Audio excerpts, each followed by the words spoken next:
Is it still Starfish? I mean, Star Child? Star Child and Douglas Calla. Douglas too? Kayla. Is All he, right. is he a new guy? Generally smart. Gets himself out. He knew it. All right, guys. Welcome to the Out Loud podcast in conjunction with the Out Loud anthology, giving voices to LGBTQIA2S plus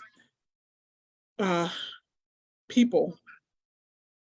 And today we are going to be talking about representation in the community. I have my co-host Rachel in the building with me, and we have a few guests here today as well that are welcome to join the conversation. So today we're going to talk about representation and what that looks like and what that's meant to us on our journey.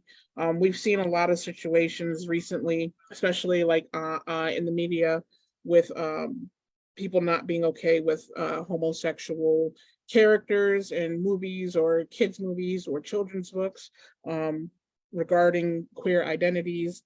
And, you know, I was looking it up prior to the show, the importance of representation and the impact that it has on a community. And with representation, they've noticed that like suicide numbers drop when people can see themselves in the things that surround them. Negative stereotypes tend to kind of dissipate, and you see a kind of a sense of belonging and pride. And it's not all just homosexuality, right? You see that with any minority group where representation has a huge impact on it. We're seeing that with The Mermaid. Little Mermaid just came out. Even something as little as I was reading a study back in like the 70s or 80s on television. Like they had, you know, you guys remember like the Leave It to Beaver, the family unit, mom, dad, brother, and then they started to show single moms or single dads, and there was a lot of backlash about it. But because of the nature of society, there was a lot of people who were able to see their own family structure on the television, and it made a big difference. So enough of me talking. Does anyone want to talk about representation and the role it's played in their life?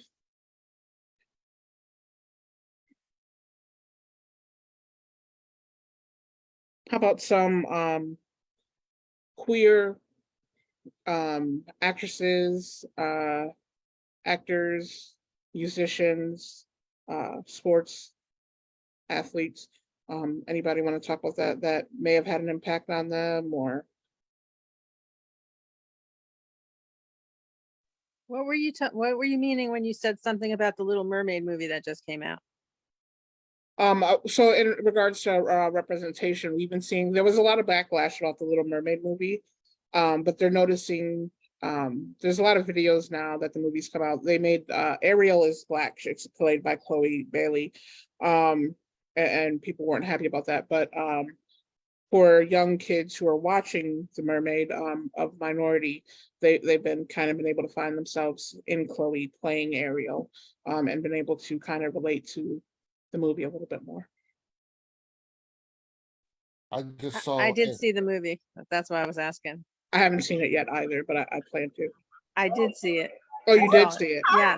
I recently saw something, not on Netflix or something. It was a documentary, and it's like a series, and they were talking about Asian representation, and they interviewed this woman who was the niece or the granddaughter of the first Asian movie star from like the 30s or 40s, and she didn't get a really big thing that was a really big part that was given to a famous white actor who won the Oscar for it. And they were talking about how when men and women played Asian characters, they had special little bands they put around their ears to make the eyes slant and everything. And they were in yellow face, like people were in blackface, and it was really it was something I didn't even know about. But yeah, so that, you know, Yeah, but I thought about when you were talking about representation, I was thinking about Will and Grace. What if both Will were both Jack type people rather than a Will, and you have to in your weighing it, that Will is somebody who doesn't appear stereotypical and Jack is, and so if there was two Jacks, then it would not have been a great thing. It's funny that you bring up Will and Grace, because that was one of the ones that I was actually going to mention for that reason. Growing up, I had gay male friends, and a lot of them, I specifically, there was one guy named Tony, and he was very masculine. And because he was masculine, like, people would be like, "Oh, you're not gay, you're faking it," and things like that. And Will's character was one of the things that, like, made it comfortable for him to still be able, like, not have to play a persona, that he could still be very masculine and not feminine and still identify as gay.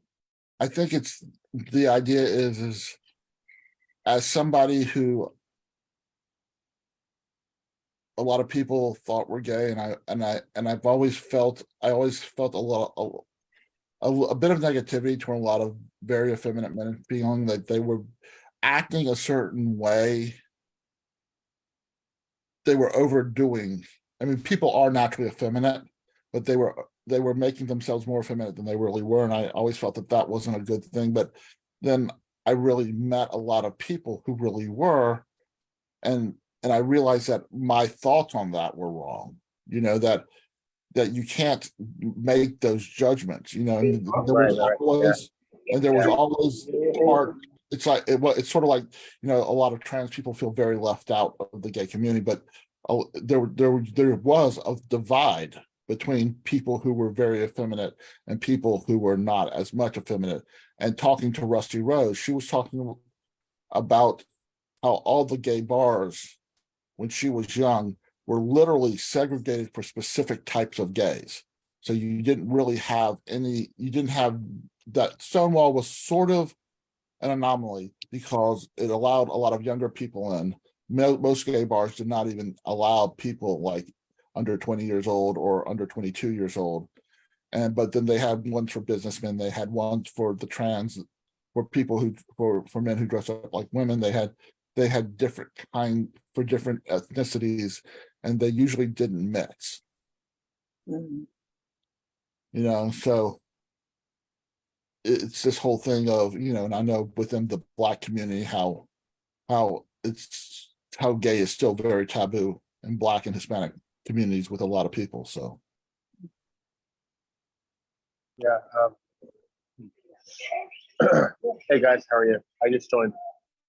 Okay, hey, we're talking about representation for the queer community and the impact that it had on our lives. I remember back in the 90s, I'm old, right? Because that's the 1900s now, like, come on. But I'm sure many people remember back when Ellen DeGeneres came out. I hate Ellen now, but previously, like, watching her go through that back in the 90s was a big thing. It had a big impact on me, especially because it was right around the same time of Matthew Shepard and Matthew Shepard and his brutal killing. So her coming out and just being visual, being on television, being in movies, made me feel a little bit better. I thought it was very brave of her to come out when she did and the way she did. But as you said that now I'm not a fan of hers at all. No. But yeah, I admired her for that.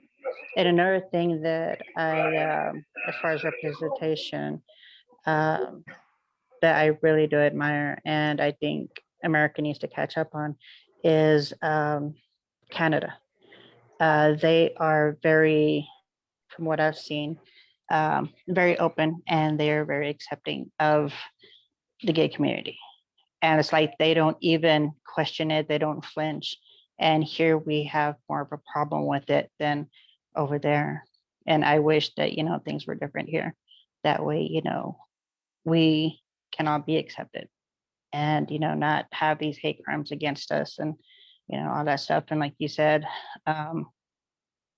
with, within the Black communities, within Hispanic community, and I'm, Hispanic, is I wasn't allowed to bring it up. My father just would not discuss it. I was a disgrace. So I had to go along with what they wanted and, just do the right thing, even though I knew for me it was not the right thing. I knew how I was, but I was being forced to not be that person. And it was hard. It really was. And because I was torn, going left and right. And I was like, okay, well, I have to be this person who my family says I have to be, but I'm not that person, and I want to be me. And I wasn't. Right. And there's so many artists. I think it's an issue of like conformity, like there's a status quo. There's a Yeah. prevailing status quo. Society dictates, right? Like that's just not for one community. I think in general, certain societies or our society puts pressure on a certain mode. And then if you don't intrinsically adhere to that mode, you get ostracized. And that tends to happen like fairly frequently. Like, yeah, I think on those grounds, I think when you talk about representation, it's almost like, who are you? Like, what is your identity? Right. Professionally, how you carry yourself personally. You know what I mean? Like, Yeah. I think it's inherent to that. And I think your identity, your choices, it informs who you associate with, it informs who your friends are, it informs who your colleagues are, how you treat, it's basically like this entire, it's like the genesis of this spreads out, and then that's how also comes into play.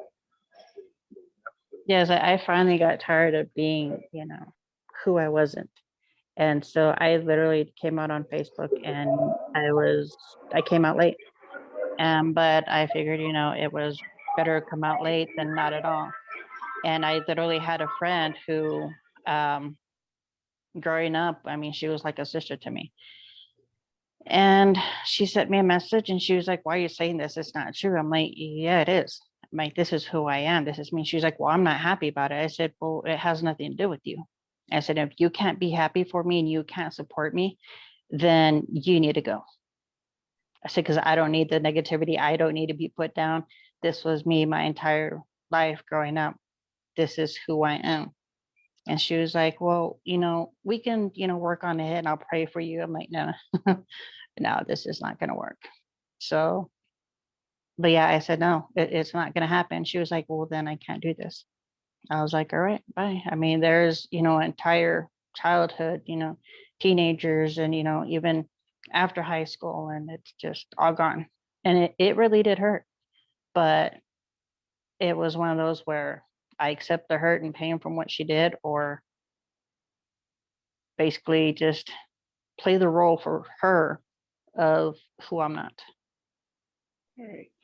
And what I was going to say is, especially along those same lines, we've seen that a lot with many artists as well. People may argue with me, but artists like Prince, right, never fully came out and said that they were not non-binary or bisexual or whatever the case may be. But there's always that air of possibility that they were. But even Elton John never fully came out and said I'm gay in any situation until like the 2000s. Like he was just always like, I'm me, right? So we've seen a lot of those artists who just kind of held back an air of suspicion about themselves because it wasn't comfortable for them to be themselves. And we see those artists, and they have again an impact on us. For me, an artist that had a lot of impact was Melissa Etheridge, as a gay rock artist. Like just seeing her, I was just like, oh my God, I still listen to her music. Despite the recent events that happened with her, unfortunately losing her son and such. But it you get that representation, and sometimes it's one thing to have like a role model or an artist that you like, but you kind of see yourselves in them when that representation is there, like that belief that you can still be what you want to be and who you are, and not have it be a dichotomy. Well, I mean, do you think that people in like celebrities, for instance, right? Like they're in a position of power and status in our culture. They have it easier than the common everyday person. No, I think they have it harder in some cases. You see, and it also depends on the time. We've seen rappers who have made inference to themselves being bisexual, and it affect their album sales, right? Look what happened to Greg Louganis. He's a perfect example. Greg Louganis lost. He never was ever on a Wheaties box, even though he was possibly the most successful Olympian of his time. So, mm-hmm. Yeah, because I mean, they're all in the spotlight and they have, all these fans. And then when they find out, whichever, they refer to, then they lose a lot of fans. So, yeah, I think it's also, a lot harder for them to come out. Yeah. Which is really sad. I mean, they should just be able to be who they are without losing people and just be accepted. Right. I had seen earlier that they're calling conservatives, nothing against conservatives, of course, but they're calling for a boycott of any company that supports Pride or sells Pride merchandise. And that whole argument is just, I don't know, to me, because I don't see what's wrong with allowing someone to be themselves, to wear a t-shirt that says, I'm happy with myself. I've seen the argument about children, but I also, I'm lucky to have friends around me that have children, and I see them struggling with their own identities. So for people to say, oh, that 14-year-old doesn't need to know about gay, but I see them dating at 11, 12, like what's wrong with them being able to have that representation and to know that it's okay to have the feelings that they have. Right. And I don't think that's grooming. I just think that's education. I don't know. What are your thoughts, Doug, on the whole Pride Month merchandise debate? I don't think there should be a debate over it, honestly. I think it's a non-issue, like as you were saying, I think it's rather, I think it's a point of expression. And it kind of goes back to, I honestly don't understand, like why certain, you mentioned conservative groups. There are other groups, I'm sure, that might take issue with it, but it's like, there are so many other more pressing worldly issues, and to concentrate on something like this, it almost seems like minutia, and it's like, just let people, do what they want to do. I honestly, it seems like, to me, it seemed almost like counterproductive to the greater scope or advancement of our society to be focusing on these really small, people, have Pride merchandise. I honestly don't understand it. It shouldn't be this like divide, and I think it's being inflamed unnecessarily, and I don't agree with it. And I don't agree with this debate back and forth over it. I really don't, it really, stuff like this really makes you question like the kind of American and society that we're in, and why we can't just be more progressive in general.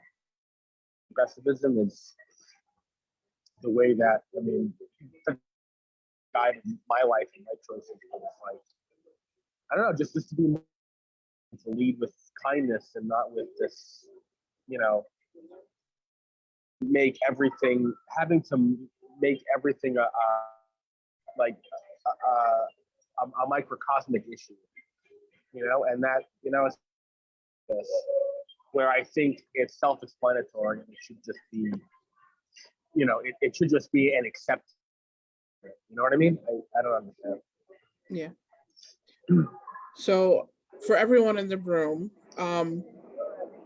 who was your biggest role model or someone who you looked up to growing up? Maybe like your favorite celebrity, favorite artist, or something like that. Let's go around the room. Let's talk about the impact that's had on our lives. It doesn't have to be a queer story.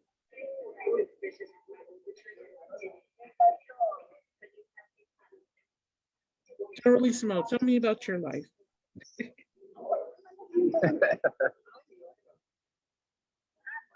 Did we lose him?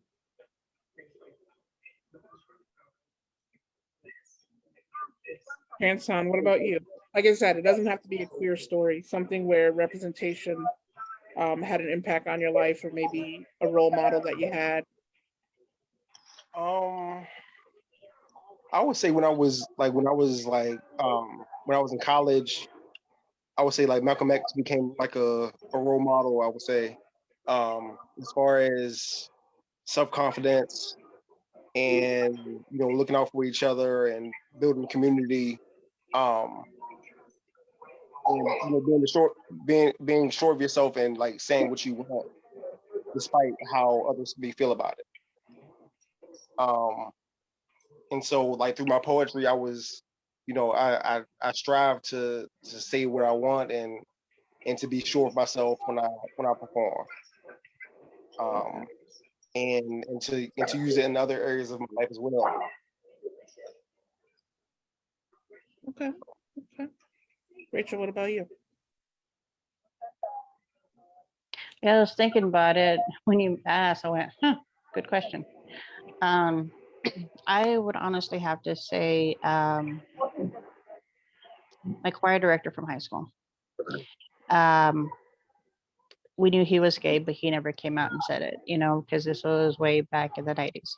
So nobody really discussed it then. But he was, he was basically saying, you know, you are who you are, be who you are. And he just was one of those where, as you know, aside from, you know, his sexuality, with everything else, he was who he was. He didn't hide anything else. He was, how can I put it? I'm trying to think of words and it's not coming to mind. Yes, thank you. So, but yeah, he was an amazing man, but he passed some years back, and he had a very big impact on so many students, and he had a lot of students. And yeah, he, as I always say, we are his opus, because even to this day, we continue with his music, and he taught us not just to learn one specific music, it was all. And so yeah, he was the one that had the impact on my life. Terry, what about you? Yes, I see you smiling, so you got a story. I went to college in New York City, to an art college, to the School of Visual Arts, and there wasn't anyone there that wasn't, you know, some kind of classification of, I don't know. I didn't meet a whole lot of people there because I was a cisgender, and I only knew like 2 people going in, and then I made one friend, and then another friend who was gay, and his name was Lon, and we were like best friends. We became like so close. But I was really the minority in that school, as far as my classification goes. And I sort of felt like I didn't have a lot of experiences before that because I went to Catholic school for like 12 years. Well, almost 12 years. Because I think around freshman year, I couldn't take it anymore. Because I was an artist and I was being suppressed.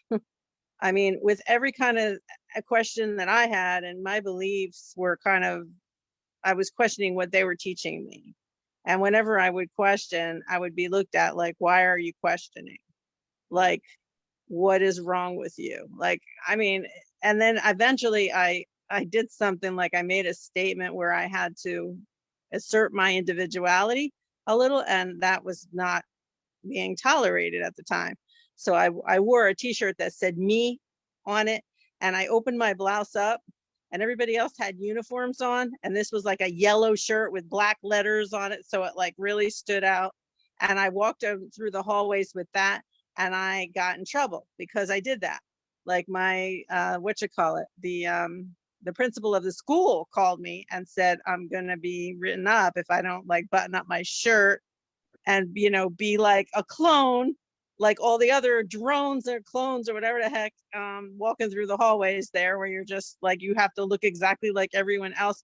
I grew up with that like constraint on me all my whole life, and it's been really hard for me because I'm not a cookie cutter shape mold of the next person next to me, and so I'm not like everybody else next. No one is.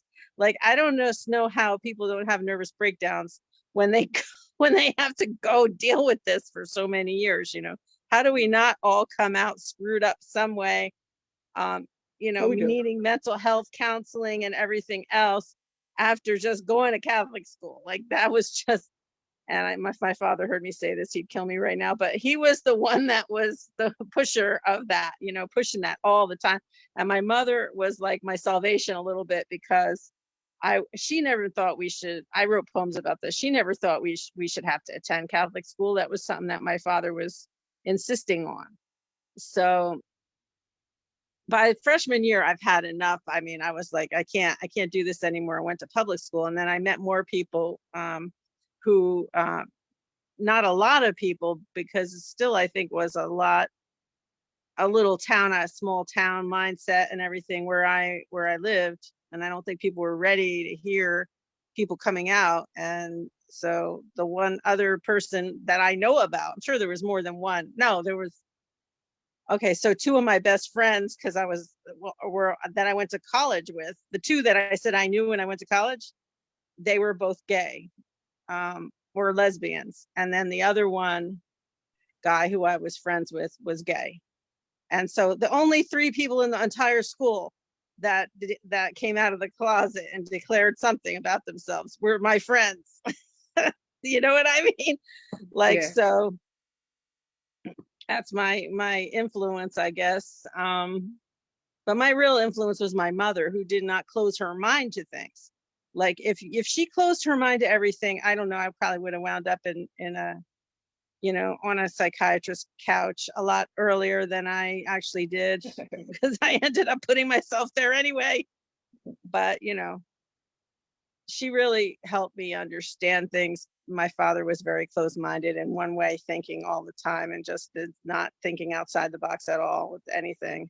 And my mother was always trying to find more information and getting books and reading. And I would get into her books and I would read them with her, and I would try to, understand more. Knowledge is power. I mean, if you can't open your mind up to things, then you're never going to understand. Your capacity to love and understand is not going to be there. Right. Right. So, Mom. So I know there was another one. I'm sorry. In high school, we went to junior high as well, and I really looked up to him because he actually was who he was. He didn't hide his sexuality, and even though the teachers would just look at him like, "What is going on with you? What's wrong with you?" And he was just like, "What? I am me. I'm not going to change." And I remember when I was in college, I had gone to Walmart with a friend, and I saw him then. And I'm not gonna lie, I was jealous because he had his makeup on, he looked so beautiful. And I looked at him and I'm like, I look like crap. And he was like, no, you're beautiful. I'm like, no, no. If I could do my makeup like you, I'm gonna have to take you home. But I was happy for him.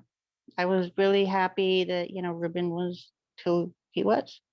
And as far as I know, he went by Heathen. Now, I don't know. I haven't seen him in a very long time. But I was, I did look up to him because he didn't hide. He didn't care. And yeah, he just looked extremely beautiful. Yeah. I would say going back to representation, key points that for me, as far as the media goes, I would say the movie Brokeback Mountain Oh yeah. severely hit me because it was the first time that I saw like a serious love story that outlined the difficulties for those struggling to learn their identity or unable to let out their identity. And it also kind of messed with me because I don't know, I'm not trying to spoil the movie for anyone, but at the end, one of them gets gay bashed and killed. And it kind of, while freeing me, it also kind of affirmed fears that I had. But then also for the media, the show, The L Word. And if you haven't watched that show, oh my God, go binge it. It's so good.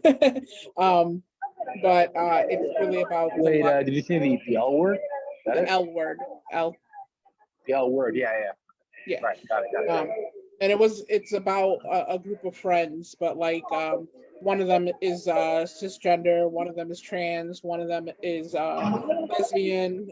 Actually, two of them are lesbians, and they're like in a married couple. They go through IVR to have a child. There's a masked lesbian. It's a whole spectrum of queer, and they have their their groups in their lives. It was just a really good show, and it made you kind of comfortable. They were so comfortable and happy, like they all had professional lives and things like that, that it made you feel comfortable. Like, oh man, when I get out of college, like I'm gonna be the next Bette Porter. Like, and what's her name? Chanson's girl. I'm sure he's in love with her. Is on the show. Pam Grier is on the show. Oh yeah, she is bad. Whoo! But she's the older sister of one of the gay women. So like it's just a really good series.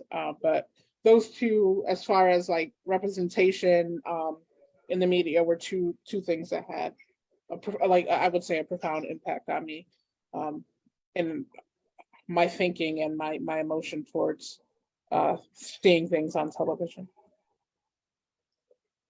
What about speaking of representation? Like, what about like something as big as like the Harry Potter franchise, right? For instance, right? I'm just thinking about this now. It just came to me right now. Like when when J.K. Rowling, she came out recently saying that that Dumbledore is gay in the books, and it was never really it was never really alluded to necessarily, but she like polarized a lot of her fan base. Like, what do you guys make of that? So J.K. Rowling is a transphobe to begin with. No, I know. Well, that's why I'm mentioning it, because it was just. I don't think that she had that in mind when writing it. I think it was a way of her to try to get her fan base back. Yeah. And unfortunately, when the thing with representation in a capitalist society is people are going to jump on a train just to try to make money off of that. And unfortunately, we see that especially a lot this month with Pride Month. There are some brands that are constantly, like Absolute, from day one have been supporters of LGBTQIA+. But then you see brands like Bud Light with what they did with Dylan Mulvaney. And then you see I just saw it this morning. I don't know if it was Target or not, but those brands, how they do their pride thing, and then once they get backlash, they're like, okay, we're gonna pull back on this. Right. And just like every year, BMW gets heat every year because they change their logo to a rainbow, but in the Middle East, they do not do that on their website. The Middle Eastern website does not change. So Wow. are you really fighting for LGBTQ rights if you only do it in countries that are capitalist, Christian and capitalist? So yeah, Pride Month is crazy.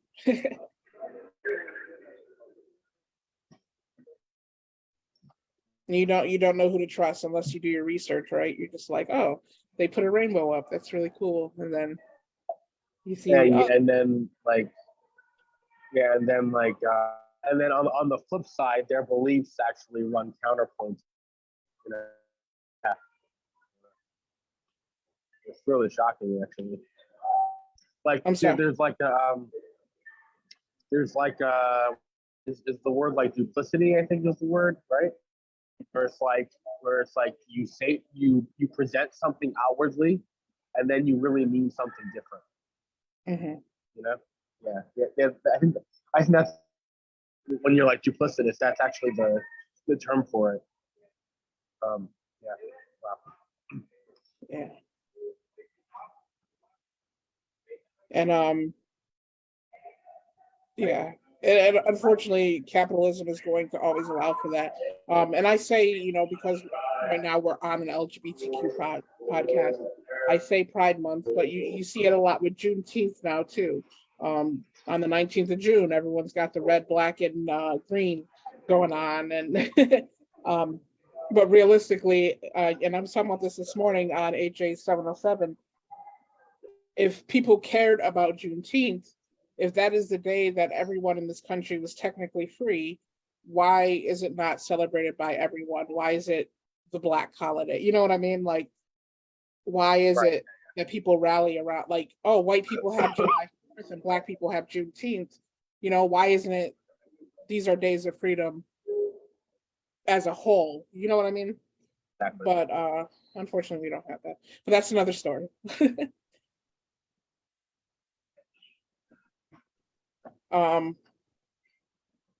So mine,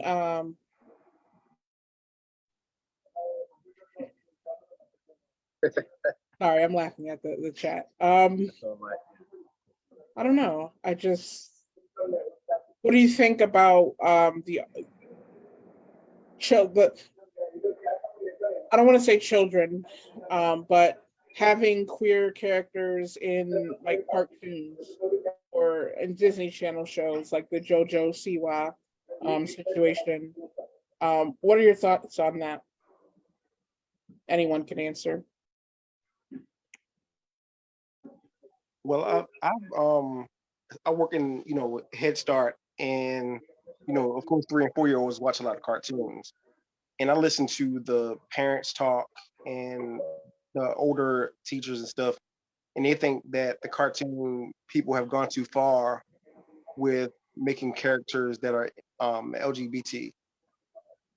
Um, Personally, with me, I think that they're just showing what's going on in society. So um, they're just doing what they see, and making it known on cartoon. So I guess it's all in perspective or whatever.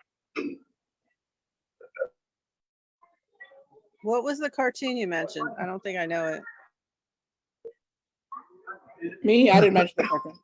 Oh, JoJo Siwa, that's not a cartoon. It was a show on Disney.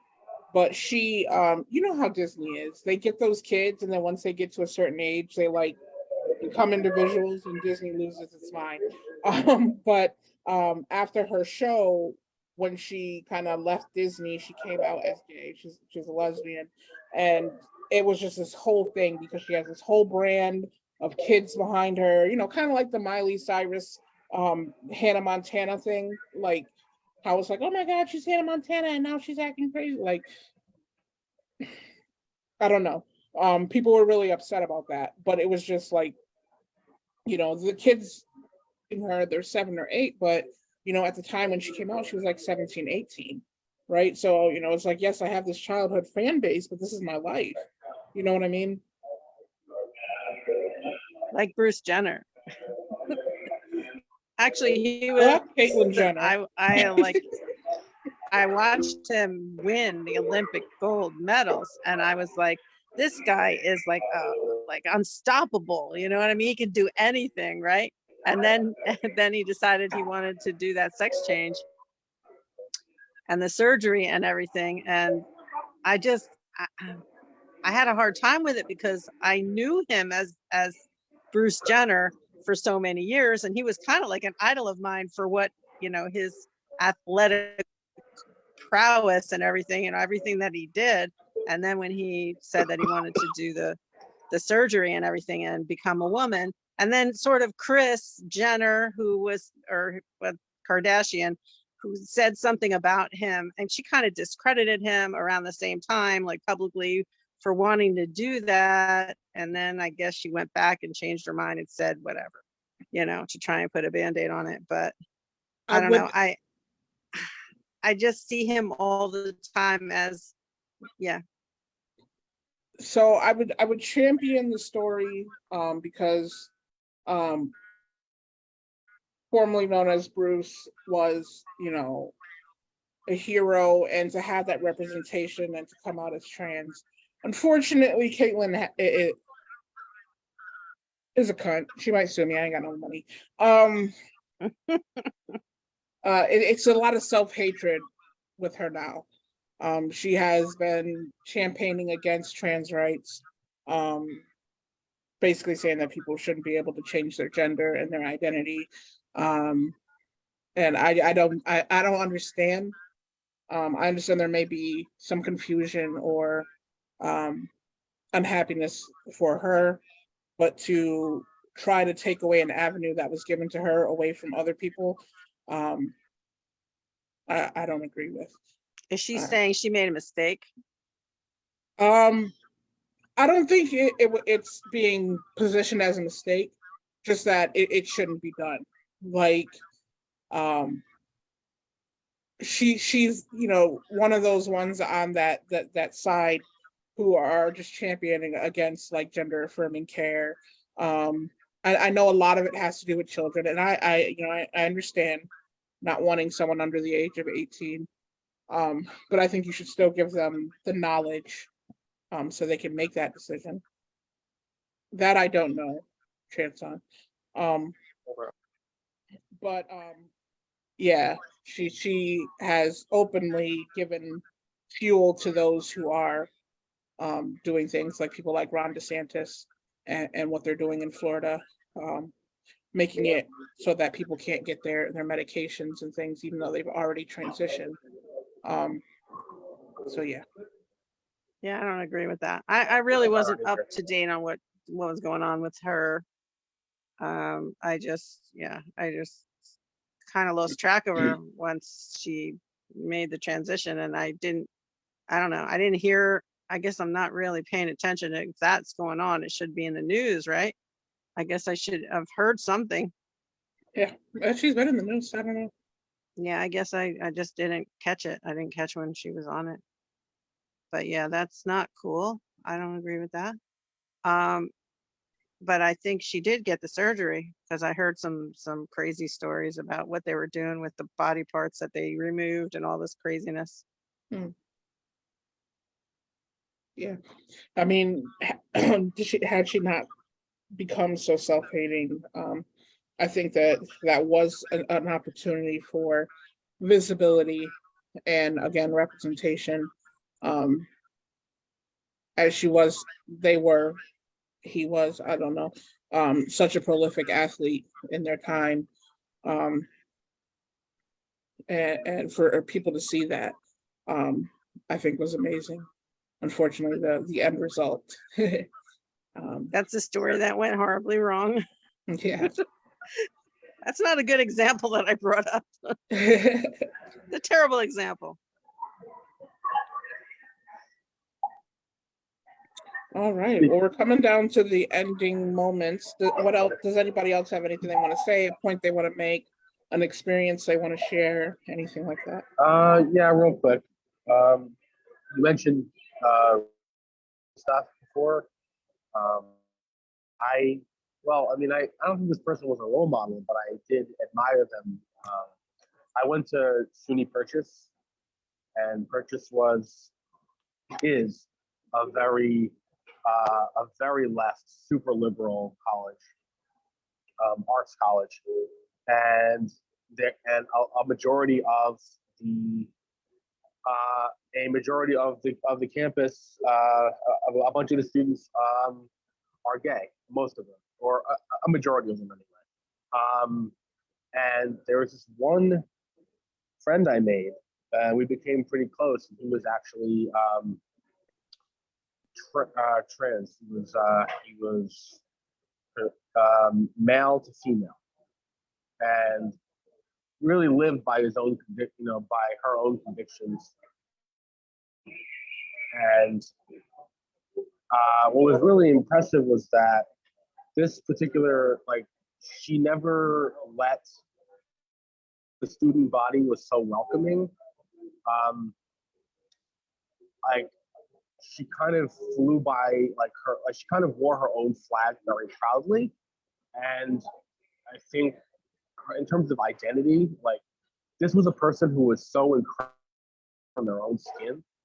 And it was just really something incredible to behold. And we became close while I was there. I was in the theater department. I was in the technical theater department. And I think she was in the dramatic writing conservatory. So we took a bunch of the same classes. There was a lot of overlap in our class schedules. And I just got to see how, she was able to interact with everybody and just, really make the most of the clubs and all of the, I think she might have been, there were a couple of LGBTQ clubs on campus. I think she may have been president part of the time I was there for one of them. Anyway, I just wanted to relay that story because I just really admire this particular person, and we became close in my college days. So I wanted to say that. I appreciate it. Yeah, for myself, I do think that representation is a big thing. I remember back in college, I was president of what we called Spectrum. It was our ally program on campus, and I went to a Catholic college. And we did this thing called the Walk of Fame, where between the main hall and the lunch hall, we had put up queer persons through history who had came out.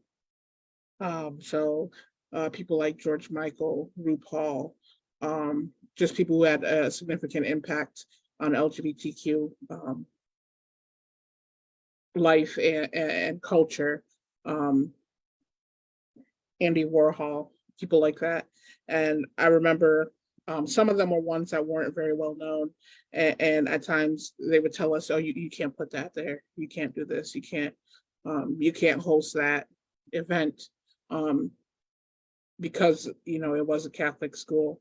And I think it was important for us to do that because there were queer people on campus who were also Catholic and were very I don't want to say deprecating, but punishing themselves for the feelings that they were having and trying to repress it. And I think the representation that we put on campus allowed them to feel okay with who they were. So, yeah, anything else?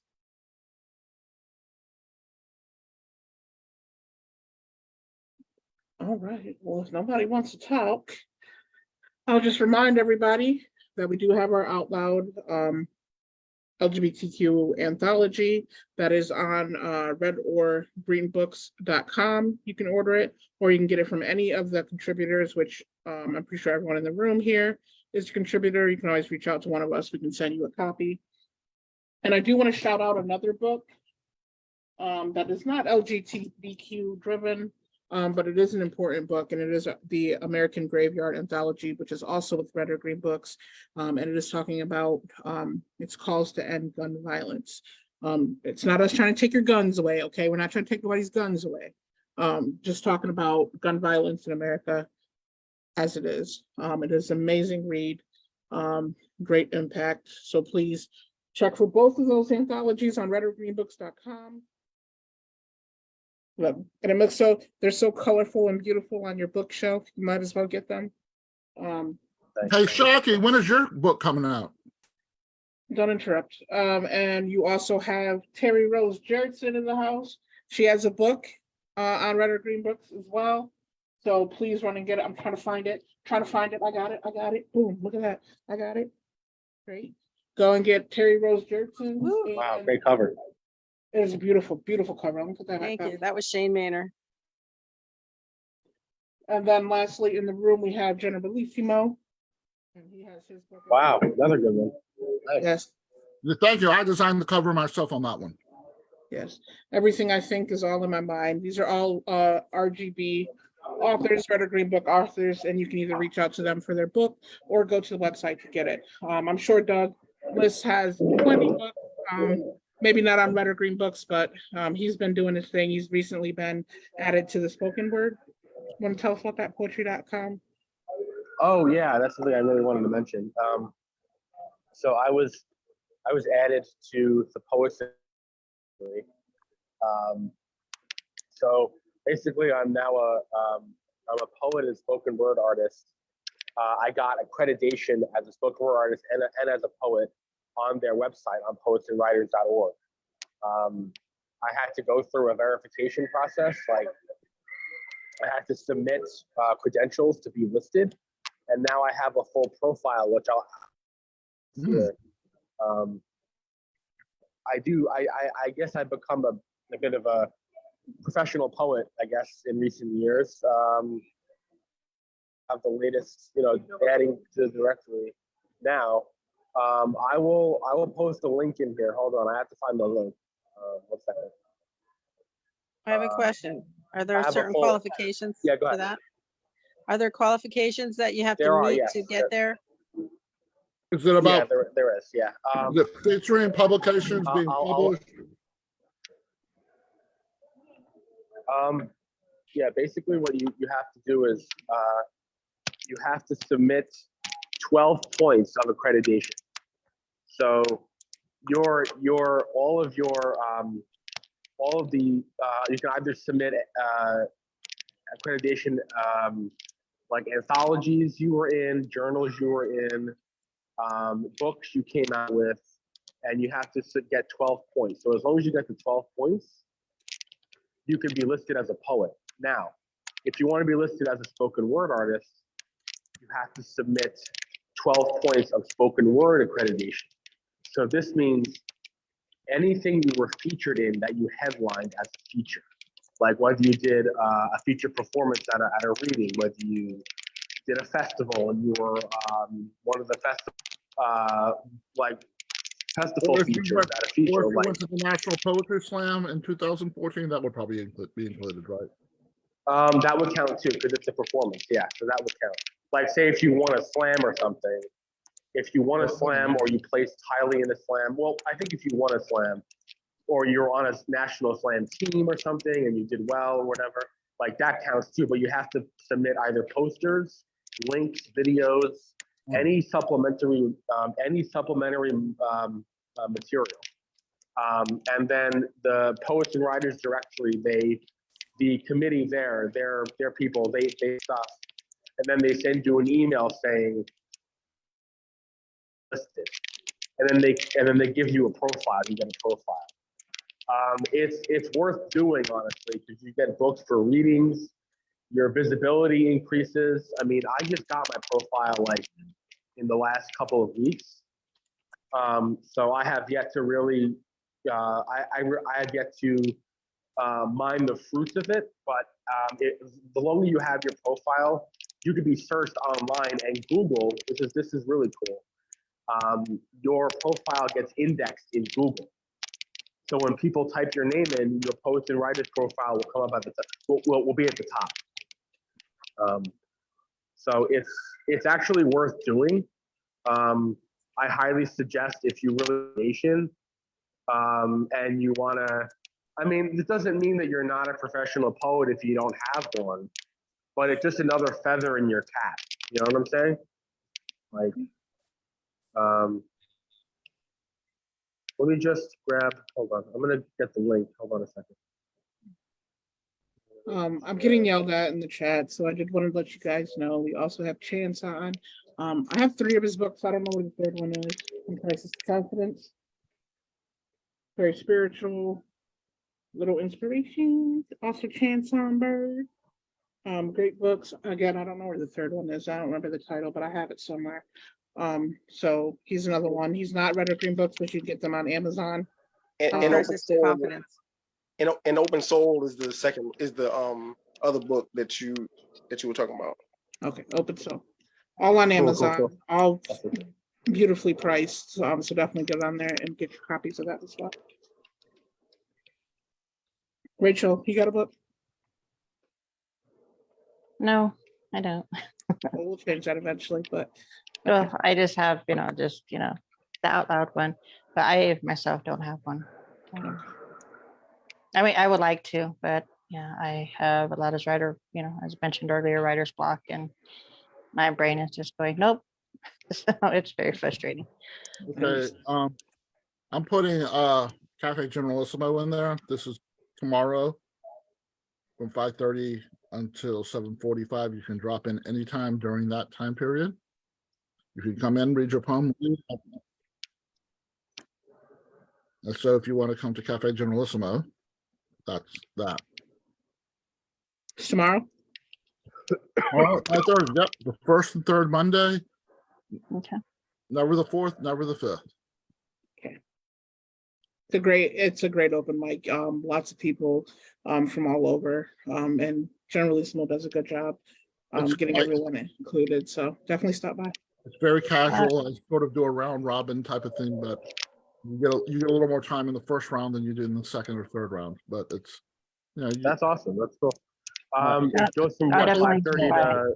It goes from 5:30. 5:30 to the doors open at 5:30. We usually start reading around 5:45, and it runs till about 7:45. Sometimes a little bit late. Oh, great. Okay, cool. I'll probably check in when I'm back from work or something. All right, that sounds cool. Thanks. Yeah, it's sort of a pre-New Year event, even though it's not affiliated with New Year Week, and the people from the New Year Week can do come. Nice. All right, cool. Sounds good. All right. Well, thank you all for coming once again. We'll get this all uploaded. I appreciate you. And we'll be together again next month for another discussion. Keep your eyes out on what you want it to be, because I don't know. All right. All right. Sounds Sounds good. good. See everybody next month All right, later, guys. or in a couple of days.